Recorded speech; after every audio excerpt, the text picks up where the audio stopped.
Ini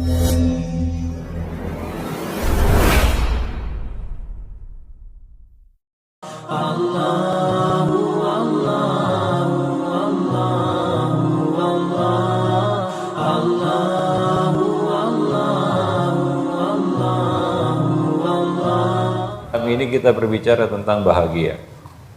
Ada satu rumus. Saya suka kasih rumus itu. Rumusnya adalah kalau ingin bahagia harus jadi orang kaya. Ya, maka ya camkan baik-baik, pegang rumus itu erat-erat ya. Kalau ingin bahagia harus jadi orang kaya. Mimpi kali mau bahagia tapi tidak jadi orang kaya. Mimpi kali. Ya. Nah, tapi ada tapinya ini. Apa yang dimaksud orang kaya di sini? Nabi Shallallahu Alaihi Wasallam bercerita tentang kaya dan miskin dari sudut pandang yang lain. Ya, dari sudut pandang yang lain, dari sudut pandang yang berbeda. Mari kita lihat bagaimana Nabi memandang miskin dan kaya ini dari sudut pandang yang berbeda. Ada dua hadis di sini ya. Sama-sama bercerita tentang miskin dan kaya, tapi dengan pengertian yang berbeda. Yang pertama adalah sabda Nabi Shallallahu Alaihi Wasallam, "Laisal ghina an kasratil arab." Mungkin antum sudah kenal hadisnya. "Walakinnal ghina ghinan nafs." Orang kaya itu bukanlah orang yang melimpah materi, ya, kekayaan, harta benda yang dimiliki, bukan itu kaya kata Nabi. Akan tetapi orang kaya itu adalah orang yang kaya hati. Kalau hatinya kaya, berarti dia adalah orang yang benar-benar kaya. Inilah kaya yang sesungguhnya. Saya pernah nyampaikan hadis ini, ada yang nyeletuk, Ustaz, itu kan cuma menghibur diri. Enggak, ini sungguhan. Ya, enggak benar itu. Atau itu adalah satu penilaian yang sangat keliru. Kalau kita katakan, itu kan hadis untuk menghibur diri, Ustaz. Enggak. Ini sesungguhnya. Kalau kita ingin jadi orang kaya, maka yang perlu kita miliki adalah hati yang lapang, hati yang kaya. Dengan kekayaan hati ini, apapun bisa kita konversikan menjadi sebuah nikmat. Musibah aja bisa jadi nikmat bagi orang yang kaya hati, begitu ya. Apalagi miskin. Miskin maksudnya nggak punya apa-apa. Maka orang yang kaya hati ini adalah orang yang hatinya terisi dengan ridho, syukur, qanaah, ya. Dia menerima apa yang Allah berikan kepadanya. Dia ridho dengan pemberian Allah Subhanahu wa taala. Dia senantiasa mensyukuri yang kecil apalagi yang besar, yang sedikit apalagi yang banyak. Maka orang yang kaya itu adalah orang yang pintar bersyukur.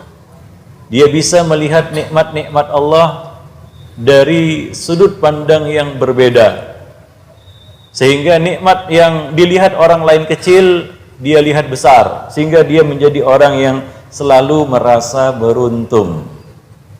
Nah, ini orang yang bersyukur ini. Ini hati yang bersyukur ini. Ini hati yang kaya ini. Orang yang kaya hati, para jemaah yang dimuliakan Allah. Maka hidupnya senantiasa lega dan lapang. Apapun yang Allah berikan, dia senantiasa bersyukur kepada Allah. Dikasih sedikit syukur, dikasih banyak lebih tebal lagi syukurnya. Nah, ini orang yang beruntung ini. Ini orang kaya ini. Kalau seperti itu hidup kita dijamin garansi bahagia. Dijamin garansi bahagia. Maka hari ini, malam ini, kita semua di sini bisa jadi orang kaya. Orang kaya mendadak kaya begitu ya. Bisa malam ini juga. Maka antum kalau ingin jadi orang kaya nggak perlu ikut seminar jadi orang kaya gitu. Ikut seminar aja bayar gitu ya. Belum jadi orang kaya aja sudah keluar duit gitu. Itu belum tentu jadi orang kaya lagi kan begitu. Para jemaah yang dimuliakan Allah. Malam ini, detik ini kita bisa jadi orang kaya. Tapi kaya apa? Kaya hati. Para jemaah yang dimuliakan Allah, itulah yang harus kita pelihara di dalam kehidupan kita ini, yaitu kekayaan hati kita, hati yang lapang. Maka diberi sesempit apapun kehidupan ini lapang baginya, ya. Dia selalu hidupnya billah, fillah, walillah. Seperti kata Ibnul Qayyim ya. Seorang yang paling bahagia itu hidupnya billah, fillah, walillah. Billah ya dengan senantiasa mengharap bantuan Allah. La haula wala quwata illa billah. Lillah, segala sesuatu dia tujukan hanya kepada Allah. Ibadahnya, hidupnya, matinya. Lillahi rabbil alamin. Fillah, dia selalu bersama perintah dan larangan Allah Subhanahu wa taala. Para jemaah muliakan Allah, orang seperti ini hidupnya pasti lapang, dia pasti bahagia. Maka kalau kita ingin bahagia, jadilah orang kaya seperti ini, yaitu orang yang kaya hati. Maka sebanyak apapun materi yang kita miliki, kalau kita tidak merasa bahagia, ya itu wajar, karena hati kita yang miskin. Para jemaah yang dimuliakan Allah. Nah itu kaya dari sudut pandang yang berbeda. Allah